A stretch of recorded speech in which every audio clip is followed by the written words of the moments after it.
여기 계신 분들은 뭐 그 소위 말하는 종교개혁 당시에 유명한 음악가, 음악의 아버지라고 부르는다 하여간 모르겠습니다. 하여간 핸델의 오라토리오 메시아라고 하는 작품에 중에서 그 자세한 건 몰라도 하여간 제 3부의 합창곡 할렐루야 합창곡은 아마 다 들어보셨겠죠. 할렐루야 뭐 이거 있죠. 할렐루야 할렐루야. 아 정말 들으면 속이 확 풀리는데 이렇게 못하는 노래지만 제가 1984년 3년인가요? 하여간 그 이문동에 있는 동안교회를 다녔는데 거기서 그냥 꼭 그 사람 모자란다고 오라 그래가지고 그 임마누엘 청가대를 찬양대를 들어가가지고 하필이면 12월 달에 그 이거를 한다는 거예요. 그래서 평생 듣기만 하던 노래를 갖다가 불러본 적이 한번 있던 기억이 납니다. 하여간 그랬고요. 또 이 소위 말하면 사람들이 대망론이라 그러죠. 메시아 대망론. 그냥 메시아를 기다리는 민족이 그렇게 많아요. 하여간 누군가가 백마를 타고 와서 우리 민족을 구하고 뭐 아랍 사람들도 그렇고 하여간 전부 다 이 메시아 대망론이 있는데 진정한 메시아가 누군지는 잘 몰라서 그런 거겠죠. 예, 그래서 어느 민족이든지 자기들의 구세주 또는 구원자라고 부르는 메시아라고 하는 사상이 다 있게 마련인데요. 안타깝게도 최근에는 정명석이라는 사람이 갑자기 텔레비전 뉴스에 나오더니 내가 메시아야 그러더라고요. 그래서 내가 왜 저런 걸 방송에다 내보내나 정말 황당했습니다. 황당했어요. 그만큼 가짜라는 것을 아마 부각시키기 위해서 그런 화면을 띄웠는지 모르지만 예, 그래서 하여간 이 메시아가 남용되고 있는데 그리스도인들은 그러면 메시아가 무슨 뜻이 아느냐 그랬더니 메시아라는 단어가 히브리어라는 것도 모르는 분도 꽤 있더라고요. 히브리어. 예. 그런데 오늘 성경에 보니까 그 히브리어를 번역을 하니까 헬라어로, 왜냐하면 당시에는 이제 구약 성경이 있는데 이거를 헬라어로 1차적으로 번역을 하니까, 왜냐하면 신약 성경은 헬라어로 쓰여졌거든요, 최초로. 그러니까 헬라어로 번역을 해서 기록했겠죠. 크리스토스를 이제 영어로는 발음을 하니까 크라이스트로 번역을 했고 발음이 되고, 우리말로는 크리스토스를 그리스도, 한문으로는 기독교 할 때 기독이 이걸 그대로 음역을 한 거죠. 이 음을 따서 그대로 한 거죠. 그래서 우리는 성경에는 메시아가 5번밖에 안 나와요. 메시아라는 단어 자체는 5번밖에 안 나와도 신약에 그리스도가 1000번 이상 나오는 걸 보면 우리는 사실은 이 그리스도하고 메시아가 같은 거라는 것을 아는 사람은 문제가 안 되는데, 메시아가 의외로 성경에 적게 나오는구나 이렇게 생각하시는 분도 더러 계신 것 같아요. 자, 그래서 오늘 제가 앞부분에 이렇게 좀 설명을 드렸습니다. 메시아라는 히브리어는 구약 다니엘서 9장 25, 26절에 나옵니다. 이따가 한번 찾아보려고 그러고 합니다. 9장 25장 25, 26절에 있는데요. 다니엘서에 2번, 그 다음에 신약 요한복음에서 나오며 단 5번만 나옵니다. 구절은 4구절인데 한 구절에 2번 나오기 때문에 실제 번수는 5번째인데요. 헬라어로 번역하면 크리스토스라고 하고 영어로 음역하면 크라이스트. 음역과 번역은 뭐냐? 번역은 헬라어로 완전히 다른 단어로 옮긴 거죠. 그렇죠? 예를 들면 영어로 카센터를 자동차 정비소, 요거는 번역이고요. 카센터 한글로 쓰면 요걸 음역이라 그래요. 그거 잘 아시겠죠? 예. 크리스토스인데 그대로 발음만 음역을 한 거죠. 크라이스트. 그래서 영어로는 크라이스트, 우리말로 음역하면 그리스도가 됩니다. 그리스도인들 중 상당수가 그 의미를 모르고 있습니다. 그 의미는 이걸 아셔야 돼요. 메시아라는 게 뜻이 뭐냐? The anointed, 즉 기름 부음을 받은 사람, 기름 부음을 받은 사람이란 뜻이다. 그러니까 메시아라는 뜻은 기름 부음을 받았는데, 그렇다면 누구에게 기름을 부으셨는가? 하나님이. 그걸 성경에서, 구약 성경에서 찾아보면은 메시아는 이 역할을 하기 위해서 붙여진 타이틀이구나라는 걸 알 수가 있겠죠. 구약에서 하나님께서는 세 종류의 사역을 하는 자에게 기름을 부으셨습니다. 따라서 우리 주 예수 그리스도는 다음 3가지 직책을 가지고 계십니다. 이 직책을 수행하는 자는 하나님의 기름 부음이 있어야만 이 직책을 수행하지, 기름 부음도 없는 자가 이런 직책을 수행하면 그냥 잘못하면 즉사하는 수가요. 하나님께서 왜? 하나님의 거룩함을 손상시켰기 때문에 그렇습니다. 여러분 기억나시죠? 구약에서 하나님께서 금을 그어놓고 하나님 앞에 여기까지, 모세는 여기까지 오고 그 다음에 여기까지 제사장들 오고 그 다음에 백성들과 짐승은 거기까지 오라. 왜? 하나님의 거룩함을 넘어서면 하나님께서 반드시 바로 죽이신다. 그만큼 하나님은 자신의 거룩함에 대해서 특별한 생각을 가지고 계신 분이신데요. 이로써 하나님의 목적과 영원한 계획을 성취하십니다. 이 세 가지 직책을 통해서 하나님의 모든 목적과 계획이 성취되어진다. 그러니까 메시아가 바로 그 직책을 지니신 분이시다. 이런 뜻입니다. 자, 그래서 이걸 잘 숙지하시고요. 주변에 있는 사람들이 특히 12월 달 이제 조금 있으면 뭐 크리스마스 분위기가 나면서 교회들에서는 뭐 이 메시아 합창 거의 다 아마 특송에 이거 할 거고요. 많이 할 거고 또 일반 라디오나 이런 데서도 많이 들려 나옵니다. 그러면 슬쩍 물어보시는 거예요. 메시아가 무슨 뜻이냐? 메시아가 뭐 구세주 아니야? 뭐 이렇겠죠. 아 그래 구세주 맞긴 맞는데 그게 구체적으로 뭐 이렇게 해서 여러분들이 복음을 전할 수 있는 메시아를 설명하면 복음을 전하는 거니까 복음을 전할 수 있는 실마리를 아마 얻으실 수 있다 이렇게 생각이 됩니다. 자, 첫 번째는요. 첫 번째는 예언자로서의 기름 부음을 받으심 이렇게 되어 있네요. 자, 그래서 이걸 과거적 사역이라 그랬는데 왜냐하면 예수님께서 십자가에서 죽으심으로써 이 사역은 종료되었기 때문에 그래서 과거적 사역이라고 하고 그다음에 지금 현재는 현재적 사역은 뭐냐? 지금 현재는 셋째 하늘에서 대제사장으로서의 사역을 수행하고 계시기 때문에 현재적 사역이라고 하고 그다음에 예수님께서 지상에 재림하셔서 왕으로 등극하셔서 만왕의 왕이 되셔서 수행하실 일들 그래서 이걸 미래적 사역이라고 구분을 했습니다. 이해가 되시겠죠? 그래서 예수 그리스도는 바로 이 세 가지 직책을 가지고 오셨는데 첫 번째 자 이사야서 61장 1, 2절을 보면 이사야 예언자 이사야를 통해서 하나님께서 이렇게 선포를 하셨습니다. 예언이죠. 뭐라고 선포했는가? 한번 하나님 말씀 보겠습니다. 주 하나님의 영께서 내게 임하셨으니 이는 주께서 내게 기름을 부으사 이게 메시아로 삼으셨다는 얘기죠. 기름을 부으사. 그래서 예수님께서 기름 부음을 받으신 분이죠. 온유한 자들에게 좋은 소식을 선포하게 하셨기 때문이라. 좋은 소식 우리가 복음이란 말 쓰죠. 그분께서 나를 보내신 것은 예수님을 보내신 이유가 나와 있네요. 마음이 상한 자들을 싸매고 포로된 자들에게 자유를 결박된 자들에게 감옥에서 노임을 선포하게 하려 하며 또 주의 받아주시는 해와 우리 하나님의 원수 갚으시는 날을 포고하고 애곡하는 모든 자를 위로하게 하려 함이며 자 그래서 기름을 부으셨다. 그 얘기는 뭐예요? 예언자로서의 직책을 부여하신 거죠. 임명하신 거죠. 그래서 하나님의 권위가 그 사람과 함께 하는 것이겠죠.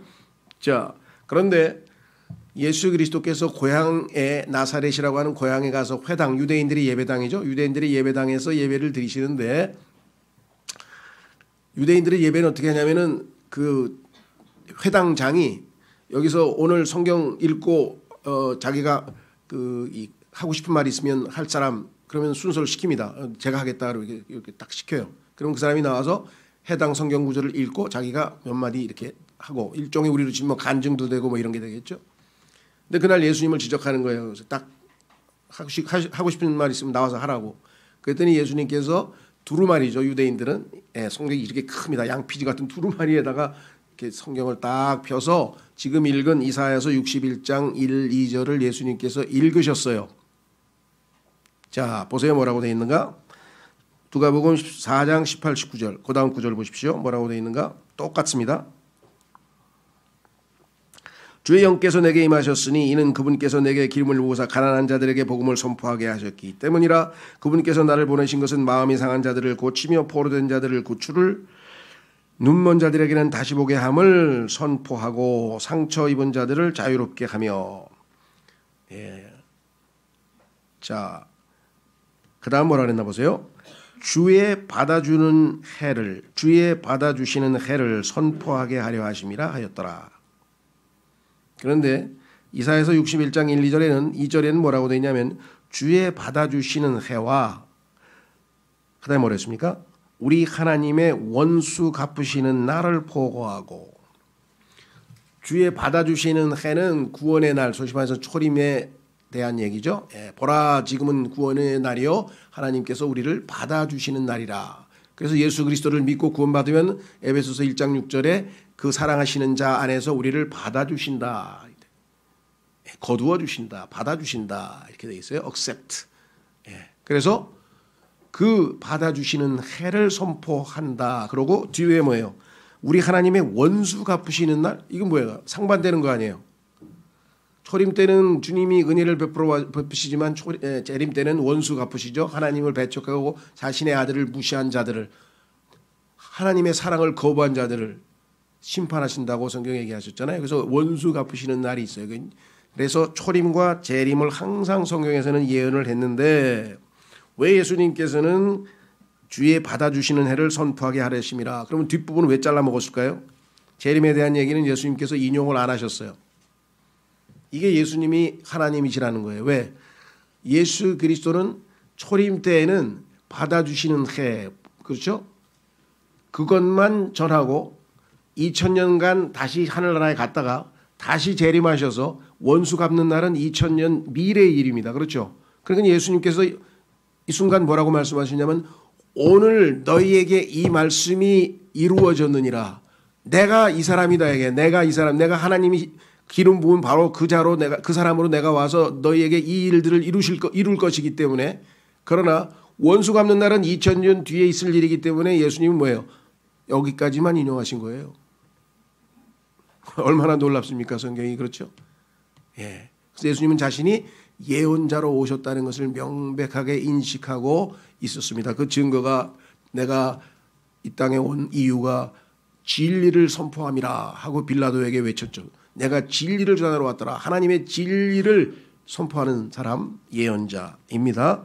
자, 그래서 다시 사도행전 10장 38절로 가시면 세 번째 성경 구절, 하나님께서 나사렛 예수님께 성령님과 권능으로 기름을 부으심에, 하나님께서 예수님께 성령님과 권능으로 기름을 부으심에 그분께서 두루 다니시며 선을 행하시고, 수행하고 계시잖아요. 지금 그대로 예언대로 그대로 수행하고 계시죠. 두루 다니시며 선행하시고 마귀에게 억눌린 모든 사람을 고치셨으니 이는 하나님께서 그분과 함께 하셨기 때문이라. 기름을 부었다는 얘기는 하나님이 나하고 함께 임재하고 있다는 뜻 아니겠습니까? 그렇죠. 그래서 예수님께서는 그 예언자로서의 메시아로서의 직무, 첫 번째 직무를 이 땅에서 충실하게 다 수행하셨다라고 되어 있습니다. 그래서 그 다음 구절에 보시면 열왕기상 19장 16절은 왕에게 기름 붓는 장면이 나옵니다. 하나님께서는 이스라엘에게 기름 붓는 장면이 나오는데 기름 붓는 그 자의 직책이 무엇인가 한번 확인해 보겠습니다. 또 nim시의 아들 예후에게 기름을 부어 이스라엘을 다스릴 왕이 되게 하고, 그러니까 왕에게도 기름을 부으시는구나. 그 다음에 여기 예언자, 자 보세요. 또 아벨 무홀라 출신의 사밧의 아들 엘리사에게 기름을 부어 너 대신 대언자가 되게 하라. 저희는 이제 제가 계속해서 지금 예언자란 말을 썼는데요. 이건 나중에 얘기하고요. 다시 말하면 왕과 예언자. 나중에 이제 제사장에 대한 얘기는 바로 2번에 나오니까요. 그래서 분명하게 예수 그리스도께서는 기름 부음을 받으신 자로 오셔서 예언자로서의 사명을 다 완수하셨다. 그리고 이제 셋째 하늘로 들어가셨죠. 그 들어가시는 순간부터 그분은 두 번째 직책, 그것은 바로 대제사장으로서의 임무에 돌입하신 것이죠. 자, 그래서 이제 우리는 두 번째로 가보겠습니다.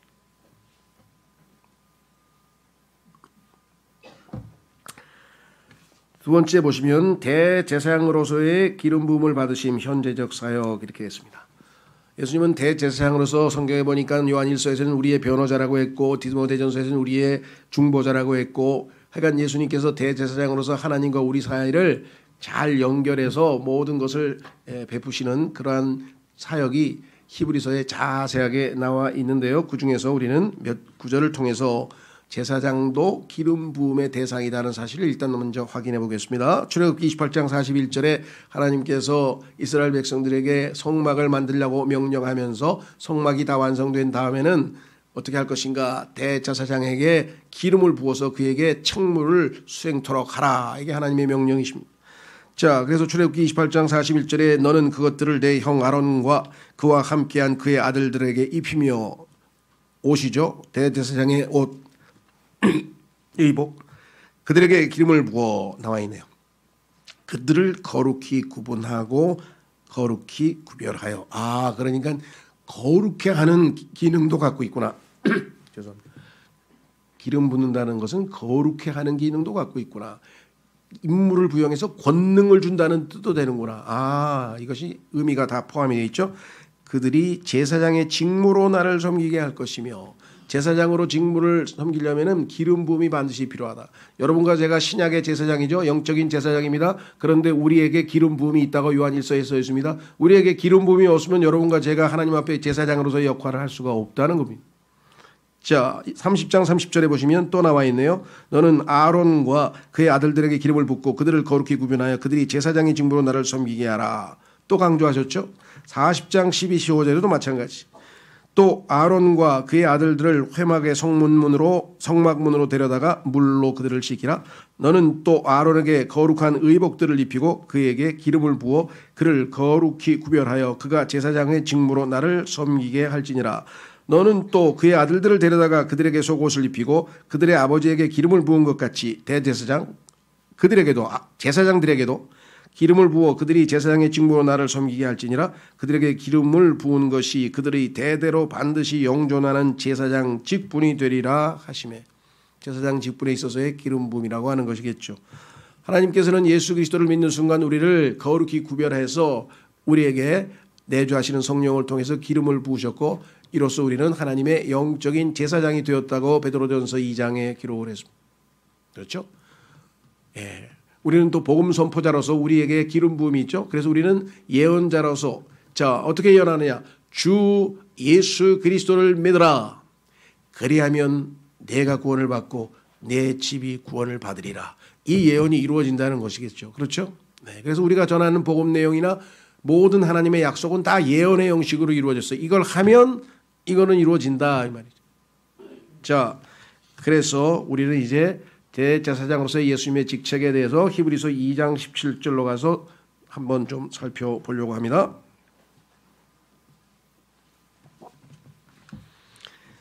그러므로 모든 일에서 그분께서 자기 형제들과 같게 될 필요가 있었으니, 예수님께서 이것은 그분께서 하나님께 속한 일들에서 긍휼 많고 신실하신 대제사장이 되사, 예수님이 백성의 죄들로 인해 화해를 이루려 하심이라. 하나님과 백성 사이에 화해를 이루시려면 대제사장이 필요하다고 성경에 말씀을 했죠. 자, 그래서 그 대제사장은 어떠한 분이신가? 히브리서 4장에 보충 설명이 되어 있습니다. 뭐라고 말씀하셨는지 다시 보십시오. 그런즉 우리에게 위대하신 대제사장 곧 하늘들로 들어가신 하나님의 아들 예수님이 계신 줄 알므로. 하늘들로 이제 승천하셔서 들어가셨습니다. 예수님께서. 우리가 우리의 신앙 고백을 굳게 붙들자. 왜? 우리에게 계신 대제사장이 계시니까 우리는 확신을 가지고 살아갈 수 있다. 왜? 여기 나와 있죠. 우리에게 계신 대제사장은, 예수님은 어떤 분이신가? 대제사장으로서의 예수님은 어떤 분이신가? 우리의 연약함의 감정을 몸소 느끼지 못하는 분이 아니요. 이 땅에서 사는 인간은 얼마나 연약한가요? 그렇죠? 사실 체력이나 힘으로 보자면 짐승보다도 못하잖아요. 그죠? 사자가 나타나면 사자가 도망갑니까? 우리가 도망갑니까? 멧돼지가 나타나, 길거리에 요즘 멧돼지 많이 나타나, 멧돼지 나타나면 우리가 도망가죠. 체력적으로 보면 인간은 아무것도 아니고요. 그죠? 그것뿐인가요? 이제 아주 그냥 현미경으로 들여다봐야 겨우 보이는 그 바이러스 한번 걸리면 그냥 골골골골 하잖아요. 무슨 균 하나만 들어와도 막 골골골골 하고. 그래서 성경에 보니까 하나님께서는 너는 수의 계산할 필요도 없는 애야. 하나님께서 자신의 그 일꾼들을 이렇게 계산하는데 인간은 계산해도 안 치겠대. 왜? 숨을 막으면, 숨을 못 쉬게 하면 잠시 있다가 죽어버리잖아요. 그래서 구약에 보면 사람들 죽일 때 물에다가 수건 적셔가지고 잠자는데 위에다 딱 덮어놓으면 좀 이따 보면 죽어버리는 게, 그게 인간이니. 그렇죠? 자, 그렇게 연약한 것이 인간인데, 그 연약함으로 인해서 이 땅에 살면서 인간들이 얼마나 고통스럽고 힘들고 힘들어하고 이걸 다 아신다는 거죠. 감정을 한문으로 써서 감정인데 이게 느낌입니다. 느낌, feeling이에요. feeling, emotion 뭐 이렇게 어려운 단어가 아니에요. feeling. 미국 사람이 제일 좋아하는 게 뭔지 아십니까? How are you? I feel good. I feel good. 기분 좋다. 아니야. 요즘 사람들은 제일 중요한 게 뭐냐면 자기가 feel good 하는 게 최고야. 딴 거 필요 없어. 얼마나 이기적인지 자기가 feel good 하면 남이 상관없는 거야 그냥. 자, 그런데 우리의 그 연약한 느낌, 그 감정을 예수님께서 다 느끼실 수 있다. 왜? 33년 반 동안 다 체험하고 사셨기 때문에. 모든 점에서 우리와 똑같이 시험을 받으셨을 때 차이는 뭐냐? 죄는 없으신 분이시니라. 우리는 엄청나게 시험을 당해서 넘어졌는데, 죄를 지었는데 예수님은 죄는 없으신 분이시니라. 자, 지난번에 그러므로 설교 듣고 그러므로 설교 듣고 아주 그냥 그러므로 뭐 이제 뭐가 많이 이렇게 와닿다고 많이 이해가 됐다 그러신 분이 계신데 여기도 나오잖아요. 그러므로 죄는 없으신 분이 계시잖아요. 그분이 우리의 대제사장이시잖아요. 그러니까 뭐예요? 그러므로 우리가 긍휼을 얻고 필요한 때에 도우시는 은혜를 얻기 위해 은혜의 왕자로 담대히 갈 것이니라. 그분이 우리를 이해하고 느낌을 다 공유하고 얼마든지 도우실 수 있는 분이셔. 왜? 그 수없이 많은 33년 반 동안 하루에 10개씩 시험을 당했으면은 곱하기 하면 얼마나 많은 시험. 한 번도 지신 적이 없어요. 한 번도 시험에 넘어진 적이 없어요. 한 번 항상 승리하셨어요. 항상 승리하신 분이 계신데 그분이 우리를 도우실 것이다 이거죠. 그분께 나아가자 그랬습니다. 그래서 현재 우리 그리스도인은 예언자로서의 예수 그리스도, 구속의 사역을 이루신 예수 그리스도 중요하지만 지금 현재적으로 하늘에서, 셋째 하늘에서 하나님 앞에 appear, 성경에 보면은 예수님이 appeared, 나타나셨다. 2000년 전에. 지금 현재 하나님 앞에 우리를 위해 나타나 계신다. 우리의 변호자로, 우리를 대리인으로, 우리 대변인으로 나타나 계신다. appear, 현재. will appear, 나타나실 것이다. 언제?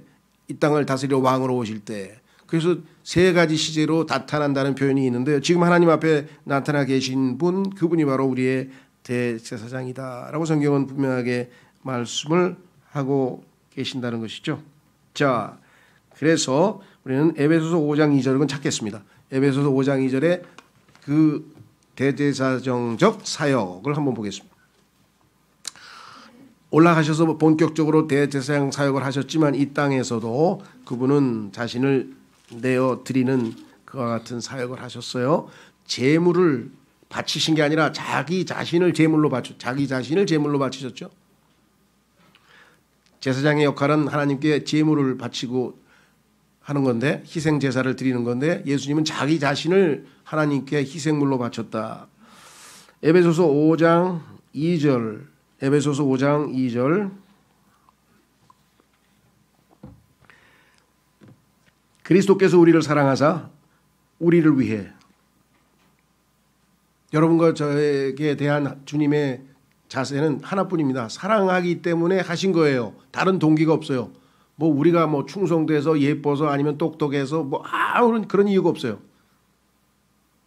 예수님 우리를 사랑했기 때문에, 사랑하사 우리를 위해 자신을 향기로운 냄새의 헌물과 하나님과 우리를 화해시키기 위해서, 두 번째 희생물로 우리의 속죄, 우리를 죄를 다 제거하기 위해서 하나님께 드리신 것 같이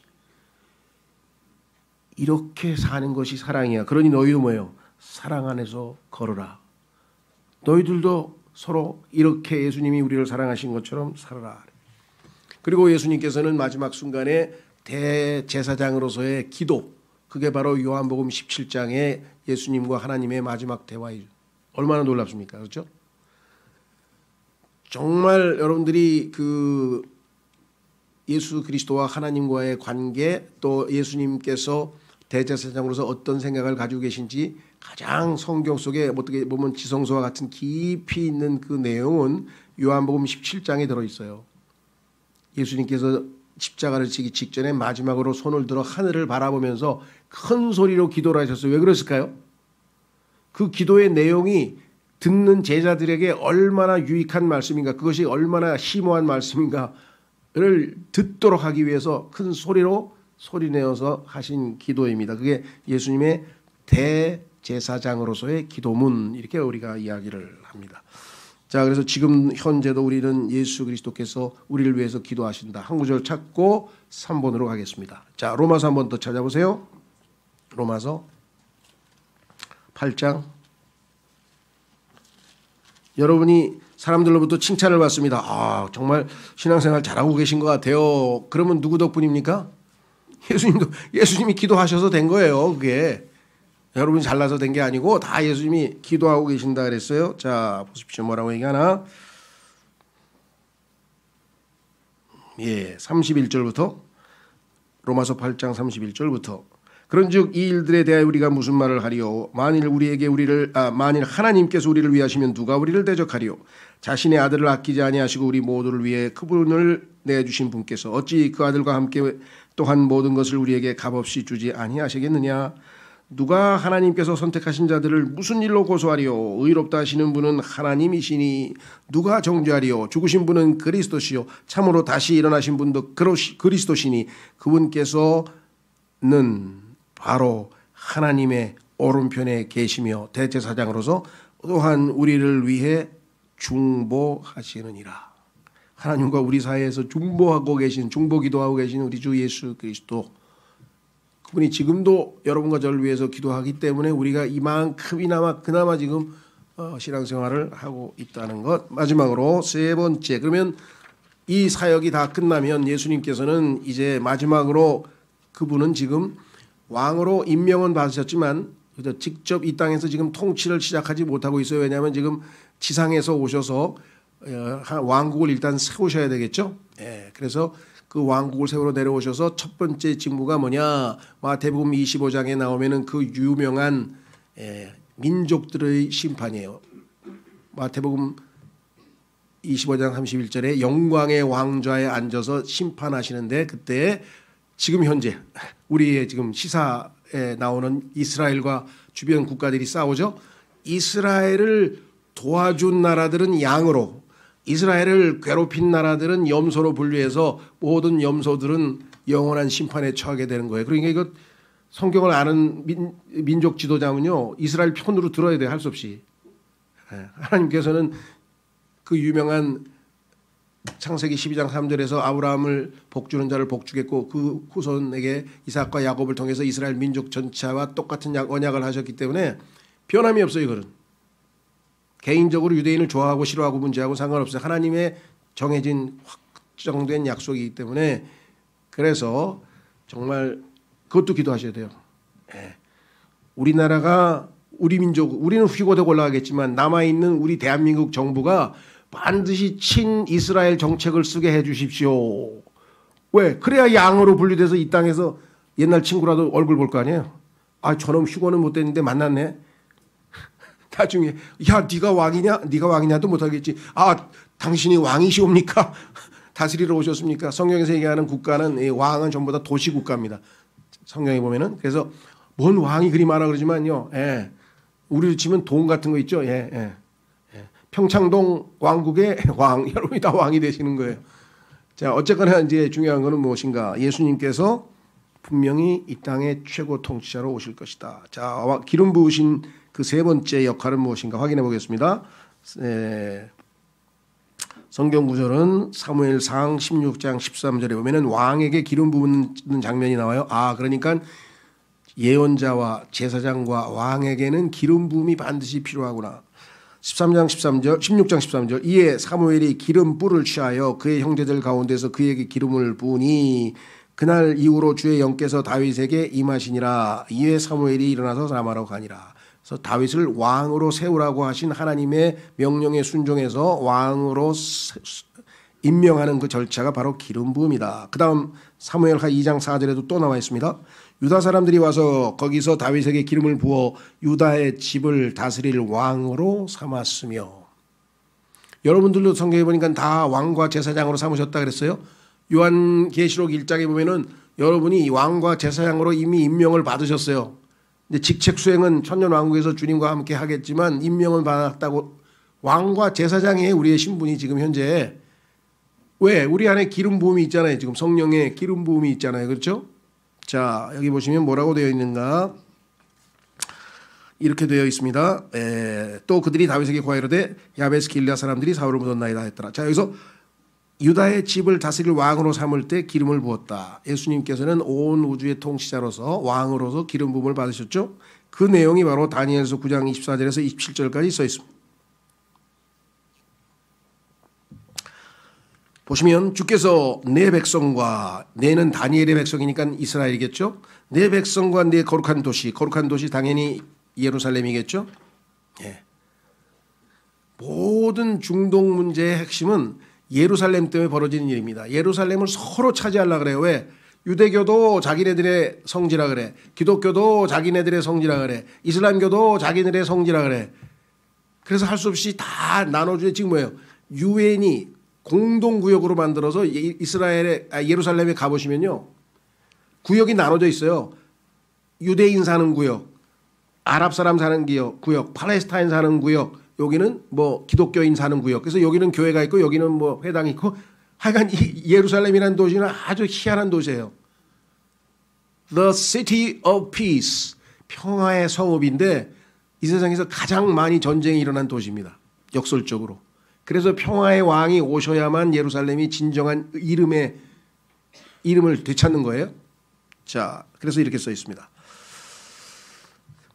주께서 내 백성과 내 거룩한 도시에게 71회를 정하셨나니 이것은 범법을 그치고 죄들을 끝내며 불법에 대하여 화해를 이루고 영존하는 의를 가져오며 환상과 대언을 봉인하고 또 지극히 거룩하신 이에게 기름을 붓고자 함이라. 지극히 거룩하신 이에게. 그렇죠? 그냥 정보로 알려드리는 겁니다. 제가 판단하는 건 아니고요. 근데 보니까 다른 성경들은 다 거룩한 이, the most holy 그렇게 했는데 근본역에서는 이것을 그 거룩한 곳 이렇게 해서 장소로 번역을 했더라고요. 뭐 이유가 있겠죠. 뭐 학문적으로 봤을 때 제가 판단하는 거 아니라 그냥 정보로 알려드리려고 하는 거예요. 자, 그래서 우리는 이것이 예수 그리스도께서 왕으로 임명받으신 것으로 해석합니다. 그러므로 알고 깨달을지니라 즉 예루살렘을 회복하고 건축하라는 명령이 나아가는 때로부터 통치자 메시아에 이르기까지 7이레와 62이레가 있으리니 심지어 곤란한 때에 거리와 성벽이 다시 건축될 것이며 62이레 뒤에 메시아 단어 구약에 나오는 첫 번째 메시아라는 단어가 여기에 나와요.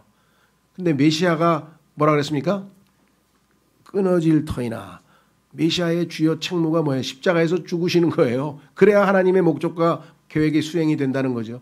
예수님의 죽음이 없으면 하나님의 모든 목적은 이루어질 수가 없는 거예요.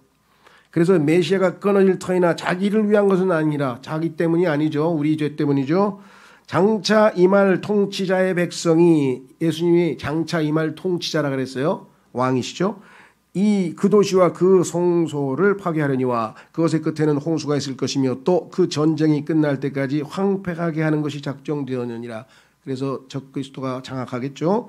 그가 많은 사람과 한 이래 동안 언약을 확정하리니 그가 그 이래의 한 중간에 희생물과 봉헌물을 그치게 하며 유대인들의 모든 제사를 금하고 적그리스도가 자기가 하나님이라고 나서는 시간이 올 것이다. 또 가증한 것들로 뒤덮기 위하여 심지어 완전히 끝날 때까지 그것을 황폐하게 할 것이요 작정된 그것이 그 황폐한 곳에 쏟아지리라. 환난 때에 어떤 일이 벌어지고 어떤 결과가 있는지를 얘기할 때 왕이신 예수님께서 이스라엘 백성들에게 다스리시기 위해서 오실 것을 성경에서 분명하게 말씀을 했죠. 그래서 24절 끝부분에 또 지극히 거룩하신 이에게 기름을 붓고자 함이라 이렇게 말씀을 했습니다.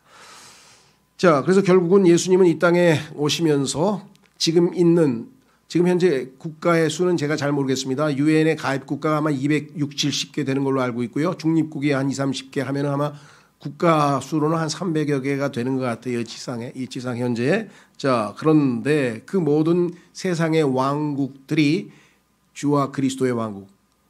이제 예수님의 직할 통치하에 들어가게 될 것입니다. 자, 써 있죠. 왕이신 예수님이 드디어 메시아로서 이 땅에 등장하는데 이번에는 왕으로 등장하시는 장면이 요한계시록 11장 15절에 나와 있습니다. 분명히 기록하기를 일곱째 천사가 나팔을 불매 하늘에 큰 음성들이 있어 이르되 이 세상의 왕국들이 the kingdoms of the world. 이 세상의 왕국들이 얼마나 많습니까? 우리 주와 그분의 하나님의 그리스도, 하나님의 그리스도, 예수님이죠. 의 그리스도의 왕국들이 되었고 그분께서 영원 무궁토록 통치하시리로다 하니. 세상 표현으로 하자면요, 줄을 잘 서셔야 돼요. 이분을 왕으로 모시는 쪽으로 줄을 서셔야 돼. 주군을 잘못 선택하면 그냥 영원한 고통의 장소에서 영원히 지내게 되는 것이에요. 속으면. 자, 그래서요 17장 14절 계속해서 예수님의 왕이신 장면이 나옵니다. 이들이 어린 양과 전쟁을 하려니와 감히 하나님께 도전하는 것. 그래서 우리 욥기 최근에 배웠는데 욥기에 보면은 뭐라고 나옵니까? 41장에 그는 두려움 없이 창조된 자다. 무모한 자예요. 하나님께도 도전하는 자예요. 그렇죠? 내가 전 높은 곳에 올라가서 그분 지극히 높으신 분하고 비기겠다 하고 하나님께 도전장을 던질 정도로 무모한 자가 바로 이 왕. 그런데 전쟁해봐야 누가 이기겠습니까? 어린 양께서 그들을 이기시리니 그분은 주들의 주시요 왕들의 왕이시며. 여기서 우리 자신을 발견해야 돼요. 여기 누가 우리입니까? 우리가 여기 왜 들어가 있습니까? 성경에? 그렇죠. 왕들이잖아. 우리를 왕으로 삼으셨다 그랬잖아. 구원받은 모든 사람들이 다 왕 아니에요. 그 왕들의 왕이시라 이 말이에요. 이해가 되세요? 자기가 여기 들어있는 것도 모르고 이게 뭐야 이런. 여러분과 제가 왕들이에요. 그 왕들의 왕이셔 예수님이. King of Kings, Lord of Lords. 그 할렐루야 합창에 나오잖아요. King of Kings, Lord of Lords. 얼마나 멋있어요. 그렇죠? 내가 거기에 예수님, 내가 그분을 왕으로 모시는 왕이구나. 자, 그 다음에 뭐라고 되어 있습니까? 또 그분과 함께 있는 자들은 부르심을 받고 선정된 신실한 자들이니라 하더라. 19장 16절에 또 써 있어요. 뭐라고 써 있냐 이번에는. 하늘에서 백마를 타고 내려오는데 여러분과 저도 백마를 타고 내려올 겁니다. 같이 예수님과 함께 쫙 같이 내려오는데 아마겟돈 전쟁에 참여하기 위해서 그분께는 그분의 옷과 넓적다리에 왕들의 왕, 주들의 주라고 기록된 한 이름이 있느니라. 이게 예수님의 가장 영광스러운 타이틀이죠. 자, 중요한 건 이제 뭐냐. 다시 교재로 가시면은요. 예수님이 예언자로 오셔서 그의 직무를 다 마치시고 사역을 완성하시고 승천하셨죠. 하늘에서 지금 대제사장으로서 여러분과 저를 위하여서 중보하고 계시죠. 변호자로서 돕고 계시죠. 이제 그분은 이 땅에 진정한 평화를 가지고 위해서 The Prince of Peace, 평강의 통치자로 이 땅에 임하셔서 왕이 되실 것입니다. 그렇죠. 그러면 예수님께서 우리를 지금 현재 대제사장으로 돕고 있는 이유는 뭐예요? 우리에게도 기름 부음을 부으셨잖아요. 그래서 우리로 하여금 진리를 증언하고 예언자로서 대제사장으로 이 세상에 있는 사람들을 대신해서 하나님께 그들을 인도하고 이 땅에서 뭐예요? 왕으로 임하게 될 소망 가운데 그날을 기다리면서 살아가라. 이것이 그리스도인에게 당부하신 거죠. 자, 그걸 찾고 마치겠습니다. 첫 번째 보시면 우리가 할 일 이렇게 되어 있습니다. 예수님은 기억하고 아무것도 안 하는 건 아니고요. 기억한 다음에 우리가 해야 될 일은 무엇인가? 구원받은 우리는 기름 부음 받으신 그리스도 안에 있고 우리에게 기름을 부으신, 자, 성경에 보면은 우리에게 기름을 부으셨다고 성경에 써 있습니다. 확인해 보겠습니다. 고린도후서 1장 21절에 보니까 이제 너희를 우리와 함께 그리스도 안에서 굳게 세우시고 우리에게 기름 부으신 분은 하나님이시니. 하나님께서 기름 부으셨죠? 그뿐이 아니에요. 그리스도께서는 우리 안에 거하심으로. 자, 보세요. 요한일서 2장 27절에 그러나 너희가 그분에게서 받은 기름 부음이 너희 속에 거함으로 아무도 너희를 가르칠 필요가 없고 바로 그 기름 부음이 너희에게 모든 것을 가르치며 또 그것이 진리요 거짓이 아닌즉 그것이 너희를 가르치는 대로 너희는 그분 안에 거할지니라. 기름 부음이 우리 안에 있기 때문에 우리는 주님의 사역을 이어받고 계속해서 수행할 수 있다. 그랬습니다. 여기서 조심하셔야 됩니다. 이제 왜냐, 기름 부음이 너희 안에 있기 때문에 아무도 너희를 가르칠 필요가 없다 그랬어요. 근데 이것을 근거로 해서 교회를 안 다니는 사람들이 있어요. 교회 가서 배울 일이 뭐가 있냐 이게. 내 안에 성령님이 계신데 집에서 혼자 공부하면 되지 성경. 참 이상한 논리로 가는데 마귀가 또 그런 생각을 주는. 왜? 기름 부음이 내 안에 있대. 그러면 성경에서는 왜 그 기름 부음이 안에 있는 사람들을 가르치리라고 교사를 하나님께서 교회에 주셨다고 썼을까요? 기름 부음을 받은 그 사람에게 교사가 필요한 이유는 성령께서 역사하시려면 하나님의 말씀이 어떤 역할을 하는지를 가르쳐줘야 되겠죠. 그래서 성경에 보니까 우리 기름 부음을 받은 사람들은 성경에 보니까 가이드 역할을 한다는 거예요. 가이드.